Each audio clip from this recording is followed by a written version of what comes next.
Hello, everyone. This is Tom Fox. I'm the Compliance Evangelist, and I'd like to welcome you to this special 5-part podcast series sponsored by Affiliated Monitors, which celebrates Affiliated Monitors' 15 years in business as the first entity specializing in independent integrity monitoring. Founded in 2004, Affiliated Monitors provides independent integrity monitoring and ethics and compliance assessments nationally and internationally and across almost all industries. With its knowledge of effective ethics and compliance programs and cultures, Affiliated Monitors is respected for its work as the corporate monitor on matters ranging from multinational corporations to small and mid-sized companies and even individuals. Having served in nearly 750 monitorships, no one has more experience as an independent monitor than the team at Affiliated Monitors. For more information on how an independent monitor can help improve your company's ethics and compliance programs, visit this podcast series sponsor, Affiliated Monitors, at www.affiliatedmonitors.com. For this 5-part series of everything you've wanted to know about monitors but were afraid to ask, I am joined by Jay Rosen, the Vice President of Business Development and Monitoring Specialist at Affiliated Monitors. In this series, we introduce the role of an independent integrity monitor and corporate monitorships, discuss both the pre-settlement and post-resolution monitorships and their different applications. We list out some of the considerations a company should take in hiring a monitor and conclude with costs around monitorships, how to prepare for them, and how to keep them reasonable. It is a great primer on independent integrity monitors and corporate monitorships. I know you will enjoy it going forward. In this episode 1, we introduce independent integrity monitors and corporate monitorships. This special 5-part presentation is a production of the Compliance Podcast Network. Hello, everyone. This is Tom Fox, and I'm thrilled to be here with Jay Rosen, Mr. Monitors himself, who's the VP of Business Development and Monitoring Specialist for Affiliated Monitors, for part 1 of our 5-part exploration of the always topical, everything you always wanted to know about monitors but were afraid to ask. In this episode 1, Jay introduces the topic. So Jay, first of all, welcome and thank you for taking the time to visit with me today. Thanks, Tom. I'm looking forward to the week-long podcast with you.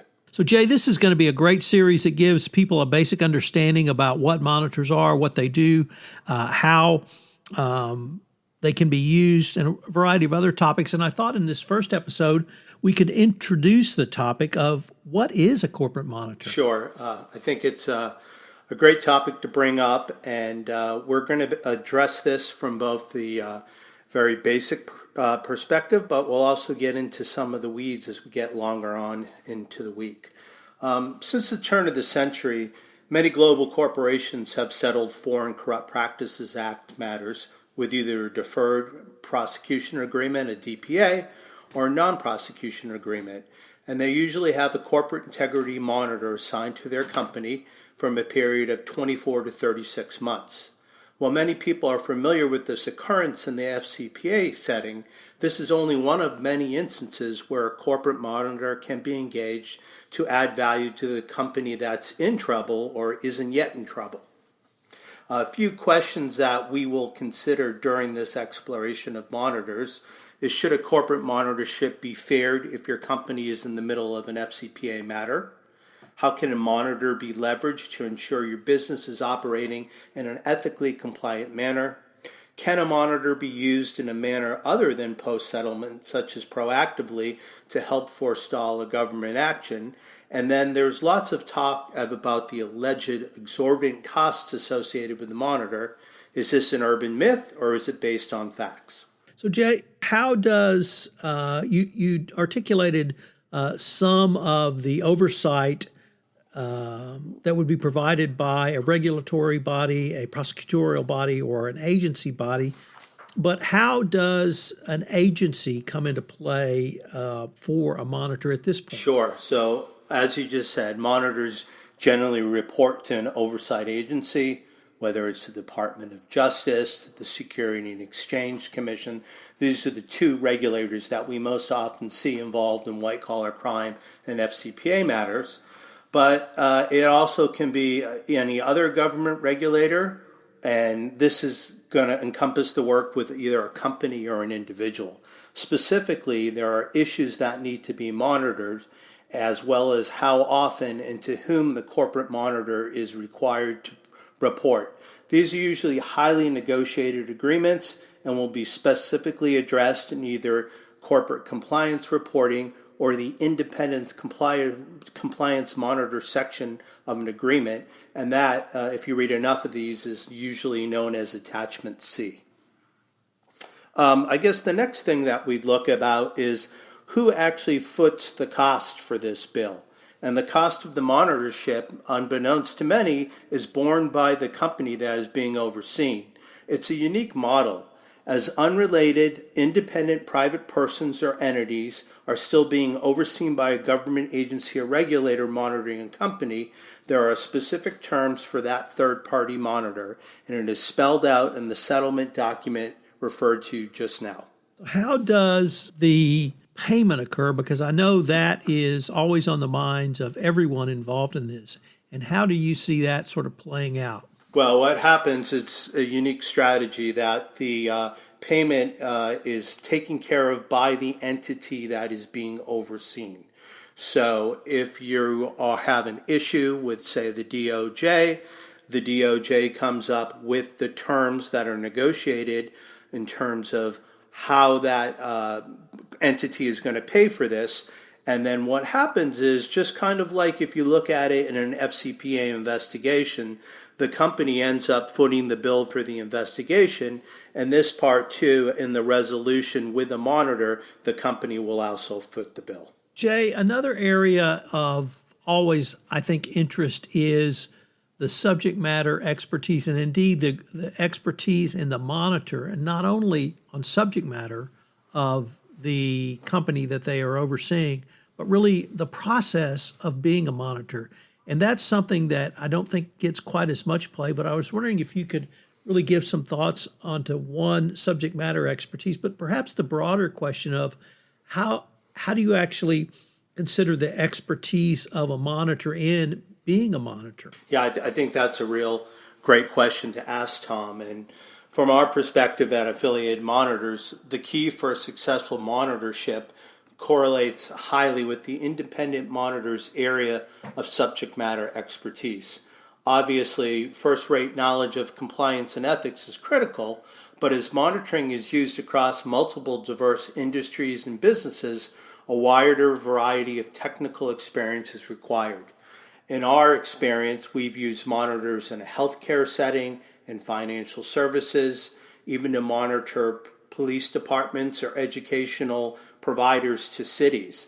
It's a wide variety of subject matter experts may be required as part of this monitorship team to successfully complete the assignment. So from our perspective, there really is a certain way that you can conduct a monitorship. We'll get into that later in the series, but it's not about narrowly looking at certain metrics, but there's really a special sauce that comes with what we do at Affiliated Monitors. And when you get in there, sometimes we're really going to see it pay dividends when we talk about the costs later on in this series.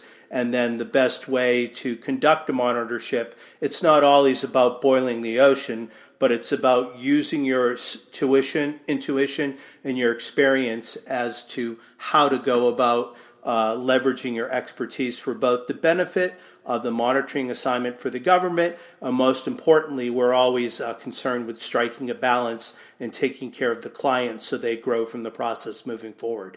Jay, I know that Affiliated Monitors has been involved in, or I believe they've been involved in, over 750 monitorships, really running the gamut from deferred prosecution agreements under the FCPA, Foreign Corrupt Practices Act, to a wide variety of other monitorships. And so I was wondering if you might give our audience just the sense of the breadth and scope of the different types of monitorships that AMI has been involved in, and really how we will explore in a little bit greater depth in some other podcasts, how you can really use the monitorship concept as posited by AMI creatively to solve a lot of different problems. I'll go with a couple recent live examples. There's a matter that we're working on now, which is a FCC, Federal Communications Commission matter, and it's a merger of two telecom companies. And nobody did anything wrong, but the government had posited that they really need to have a monitor to come in and ensure that certain merger conditions were being met. So we are looking at both the acquirer and the entity that was acquired. We're doing sampling, we're doing interviews, and we're making sure that what was promised in the merger agreement will actually come to fruition when the companies come together. Another matter that we're working for with the Federal Trade Commission, the FTC, has to deal with a retailer of supplements. And again, there is an issue here about exactly how the company creates value. So there is no issue here about any malfeasance, but we are going in there to be the eyes and ears of the regulator and to prove to them that what the company says they are doing from a sales perspective is actually happening. So just in those two examples alone, it really doesn't have to deal with FCPA. It doesn't have to deal with a company doing something wrong, but it's ensuring that conditions that were set by the regulators will actually happen going forward. Jay, unfortunately, we are near the end of our time, but I've been visiting today with Jay Rosen, the Vice President of Business Development and Monitoring Specialist at Affiliated Monitors.